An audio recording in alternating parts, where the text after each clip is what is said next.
Hi hello నమస్తే welcome to Q news. నేను మీ సిద్ధగౌని సుదర్శన్. ఇక మొత్తం మీద చాలా కాలం తర్వాత 6 నెలల తర్వాత ఢిల్లీ ముఖ్యమంత్రి కేజ్రీవాల్కు బెయిల్ లభించింది. భారత అత్యున్నత న్యాయస్థానమైనటువంటి సుప్రీంకోర్టు ఈ బెయిల్ మంజూరు చేసింది. అంటే చాలా కాలం పాటు అంటే జైల్లో ఉంచడం సరికాదు ఒక నిందితుడిని అని చెప్పేసి, నిందితుడు ఈయన అంటే నిందితునికి దోషికి తేడా ఏంటి అంటే, నిందితుడు అంటే ఆరోపణ ఎదుర్కొంటున్న వాళ్ళు నిందితులు, తర్వాత దోషి అంటే మొత్తం ఎవరైతే ఆరోపణ నిరూపించబడి శిక్ష పడుతుందో వాళ్ళు దోషి అవుతారు. అయితే నిందితుడుగా అంటే ఢిల్లీ లిక్కర్ స్కామ్లో నిందితుడిగా ఉన్నటువంటి అరవింద్ కేజ్రీవాల్కి సంబంధించి అంటే ఇంతకాలం అంటే చాలా కాలం పాటు జైల్లో ఉంచడం సరికాదు అని చెప్పేసి అక్కడ ఇద్దరి సభ్యులతో కూడినటువంటి ధర్మాసనం అభిప్రాయపడింది. ఈ నేపథ్యంలో సుప్రీంకోర్టు ఢిల్లీ లిక్కర్ స్కామ్లో అరవింద్ కేజ్రీవాల్కు బెయిల్ ఇస్తూ నిర్ణయం తీసుకుంది. ఇక మరోవైపు అంటే గతం నుంచి ఇదంతా కూడా అంటే ఢిల్లీ లిక్కర్ స్కామ్కి సంబంధించి 100 కోట్ల రూపాయలు చేతులు మారినాయి అని చెప్పేసి ఒక ఆరోపణలు వస్తూ ఉన్నాయి. అంటే ఈ లిక్కర్ స్కామ్ చేయడానికి అంటే నూతన మద్యం పాలసీ తీసుకురావడానికి, అందులో ప్రైవేటు భాగస్వామ్యం చేసుకోవడానికి 100 కోట్ల రూపాయలు చేతులు మారినటువంటి ఆరోపణలు వచ్చినాయి. ఈ నేపథ్యంలోనే ఈ కేసులోనే అంటే ఢిల్లీ లిక్కర్ స్కామ్ కేసులోనే అక్కడ గతంలోనే ఎవరు ఢిల్లీ ఉప ముఖ్యమంత్రి మనీష్ సిసోడియా, ఆ తర్వాత తెలంగాణ నుంచి కేసీఆర్ కుమార్తె అయినటువంటి ఎమ్మెల్సీ కవితను కూడా అక్కడ ఈడీ తర్వాత ఎవరు సిబిఐ అరెస్ట్ చేసింది. తర్వాత ఈడీ విషయంలో ఇక్కడ అరవింద్ కేజ్రీవాల్కి ఇప్పటికే ఊరట లభించింది. అయితే సిబిఐకి సంబంధించి మళ్ళీ వాళ్ళు అంటే వాదనలు వినిపించడంతో మళ్ళీ జైలుకి తీసుకెళ్లాల్సి వచ్చింది. అయితే ఈ తరుణంలో అంటే కావాలని చెప్పేసి ఇట్లా జైల్లో ఉంచుతున్నటువంటి అనుమానాలు కూడా ఉన్నాయని చెప్పేసి సుప్రీంకోర్టు బెంచ్కి సంబంధించినటువంటి భుయాన్ అంటే అక్కడ జడ్జి చెప్తున్నటువంటి మాట, మొత్తం మీద అక్కడ చాలా కాలం పాటు ఒక నిందితుడిని జైల్లో ఉంచడం కరెక్ట్ కాదనేటువంటి విషయంలో అంటే ఉన్నటువంటి నేపథ్యంలో ఆయనకు బెయిల్ ఇస్తున్నట్టుగా సుప్రీంకోర్టు పేర్కొన్నది. అయితే ఇక్కడ ఢిల్లీ లిక్కర్ స్కామ్కి సంబంధించి అంటే అక్కడ ఒక నిజమైనటువంటి మంచి మద్యం విధానం అక్కడ అమలు అవుతూ ఉంది. ఈ నేపథ్యంలో ఏం జరిగింది, అప్పుడు ఇక్కడ ఎమ్మెల్సీగా తెలంగాణలో ఎమ్మెల్సీగా ఉన్నటువంటి కల్వకుంట్ల కవిత అక్కడ ఢిల్లీలో అంటే అక్రమాలకు పాల్పడడానికి, తర్వాత అక్రమ మద్యం దందా చేయడానికి అంటే అక్కడ వాళ్ళకు ముడుపులు చెల్లించి అంటే ఇక్కడ అప్పుడు ఎలక్షన్స్ జరుగుతూ ఉన్నాయి, ఏదో రాష్ట్రానికి సంబంధించినటువంటి ఎలక్షన్స్ జరుగుతూ ఉంటే ఆ ఎలక్షన్స్కి హర్యానాకు అనుకుంటా నాకు తెలిసి అప్పుడు దానికి మేము ఫండింగ్ చేస్తాం తర్వాత ఈ మద్యం విధానాన్ని మార్చండి అని చెప్పేసి ఇక్కడ కవిత తర్వాత అండ్ కొంతమంది కలిసి అడిగినట్టుగా, ఆ తర్వాత 100 కోట్ల రూపాయలు చేతులు మారినట్లుగా, అప్పుడు ఆ 100 కోట్ల రూపాయలని ఆ ఎలక్షన్స్ కోసం ఎవరు అరవింద్ కేజ్రీవాల్ ఖర్చు చేసినట్లుగా ఆరోపణలు ఉన్నాయి. అయితే ఈ ఆరోపణల నేపథ్యంలో అక్కడ ఈడీ ఎన్ఫోర్స్మెంట్ డైరెక్టరేట్ కేసు నమోదు చేసింది. ఆ తర్వాత సిబిఐ కూడా ఎంటర్ అయింది, సిబిఐ కూడా కేసు నమోదు చేసింది. దీనికి సంబంధించినటువంటి వివరాలన్నీ బయటకు రావడానికి అప్పుడు అక్కడ ఢిల్లీ లెఫ్టినెంట్ జనరల్గా ఉన్నటువంటి జనరల్ దీనికి సంబంధించినటువంటి వివరాలన్నీ కూడా బయటపెట్టడం, ఆ తర్వాత దీంట్లో ప్రధానంగా మనీష్ సిసోడియా అంటే ఢిల్లీ ఉప ముఖ్యమంత్రిగా ఉన్నటువంటి మనీష్ సిసోడియా దీంట్లో ప్రధాన భూమిక పోషించడనే ఉద్దేశంతో ఆయనను అరెస్ట్ చేసిండ్రు. ఆ తర్వాత దీనికి ప్రధాన సూత్రధారి అరవింద్ కేజ్రీవాల్ అని చెప్పేసి మరొకసారి వాదనలు వినిపించిండ్రు.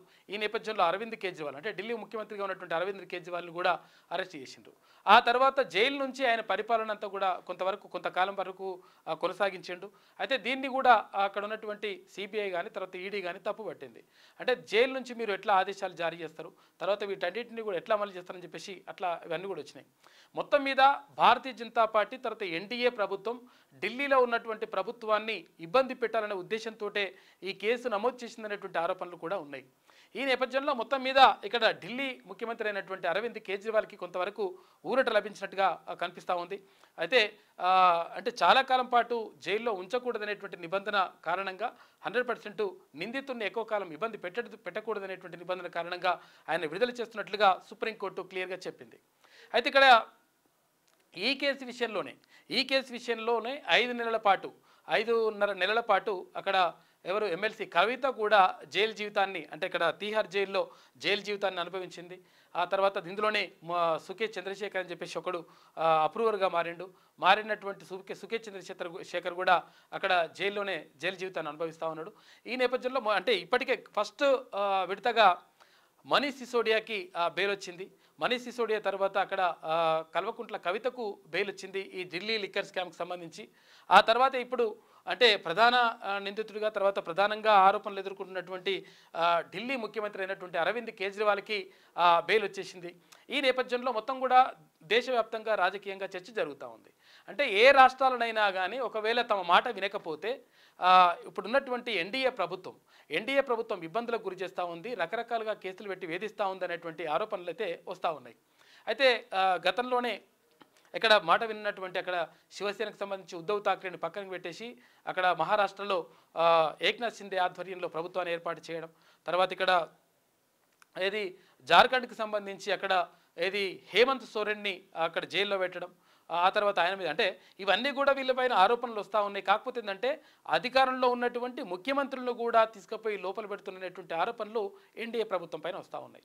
ఏది ఏమైనప్పటికీ ఇక్కడ ఢిల్లీ ముఖ్యమంత్రిగా ఉన్నటువంటి ఏది అరవింద్ కేజ్రీవాల్కి సంబంధించి బెయిల్ రావడం పట్ల అక్కడ ఉన్నటువంటి ఆమ్ ఆద్మీ పార్టీ నేతల్లో సంతోషం వ్యక్తం అవుతూ ఉంది. దేశవ్యాప్తంగా దీనిపైన చర్చ జరుగుతూ ఉంది. అంటే ఢిల్లీ లిక్కర్ స్కామ్ మరి మొత్తం కూడా నీరుగారినట్టేనా? నిజంగా దాంట్లో ఆధారాలు వీళ్ళు సమర్పించగలుగుతారా? సిబిఐ కానీ ఈడీ కానీ పూర్తి స్థాయిలో ఆధారాలు సమర్పించగలుగుతారా? సమర్పించలేనటువంటి పక్షంలో మరి కేసు విషయం ఏమవుతుంది? ఇందులో ఉన్నటువంటి కల్వకుంట్ల కవిత అంటే దక్షిణాదికి సంబంధించి అక్కడ సౌత్ జోన్కు సంబంధించినటువంటి విషయంలో కీలక భూమిక పోషించినటువంటి 63% 63 నుంచి 64% వరకు మొత్తం కూడా ఇవన్నీ కూడా పెట్టుబడులన్నీ కూడా కల్వకుంట్ల కవితనే పెట్టినటువంటి ఆరోపణలు ఉన్నాయి. అయితే ఈ నేపథ్యంలో ఈ కేసు విషయం మరి నీరు గారిపోతుందా, ఇక్కడ వరకు ఆగిపోతుందా, మరి విచారణ ఎంతవరకు వస్తుంది, ఏం కథ అనే విషయం పైన ప్రధానంగా చర్చనీయాంశంగా మారింది. అయితే మొత్తం మీద ఢిల్లీ లిక్కర్ స్కామ్కి సంబంధించి అరవింద్ కేజ్రీవాల్కి మాత్రం ఊరట లభించింది. ఆయన ఇంకా ఇప్పుడు ఈ బెయిల్ వచ్చినటువంటి నేపథ్యంలో ఇవాళ రేపో ఇక జైలు నుంచి విడుదలయ్యేటువంటి అవకాశం మాత్రం స్పష్టంగా కనిపిస్తూ ఉంది. ఇక దీనికి సంబంధించి మొత్తం కూడా అంటే ఎక్కడికక్కడ మొత్తం కూడా ఉచ్చు బిగిస్తున్నటువంటి నేపథ్యంలో తర్వాత అరవింద్ కేజ్రీవాల్ మరి ఢిల్లీ ఎలక్షన్స్ అయ్యేటప్పుడు అంటే మళ్ళీ అసెంబ్లీ ఎలక్షన్ అయ్యేటప్పుడు కూడా మరి అందులోనే ఉంటాడా, జైల్లోనే ఉంటాడా అనేటువంటి వాదన కూడా అంటే ఒక చర్చ కూడా జరిగింది. ఆ తర్వాత మరి అరవింద్ కేజ్రీవాల్ సతీమణిని మరి ముఖ్యమంత్రి అభ్యర్థిగా ప్రకటించాలా లేకపోతే ఎట్లా పరిస్థితి అని చెప్పేసి దానిపైన ఒక ప్రధానంగా చర్చ జరిగింది. అయితే ఏది ఏమైనప్పటికీ మొత్తం మీద అరవింద్ కేజ్రీవాల్కి ఊరట లభించింది. సుప్రీంకోర్టు ఆయనకు బెయిల్ మంజూరు చేసింది. క్యూ న్యూస్ ఛానల్లో పనిచేయటకు అనుభవం గల సీనియర్ వీడియో ఎడిటర్స్ కావాలను సంప్రదించవలసిన నెంబర్ 8688926084. qnewsads@gmail.com ను సంప్రదించండి. లైక్ చేయండి.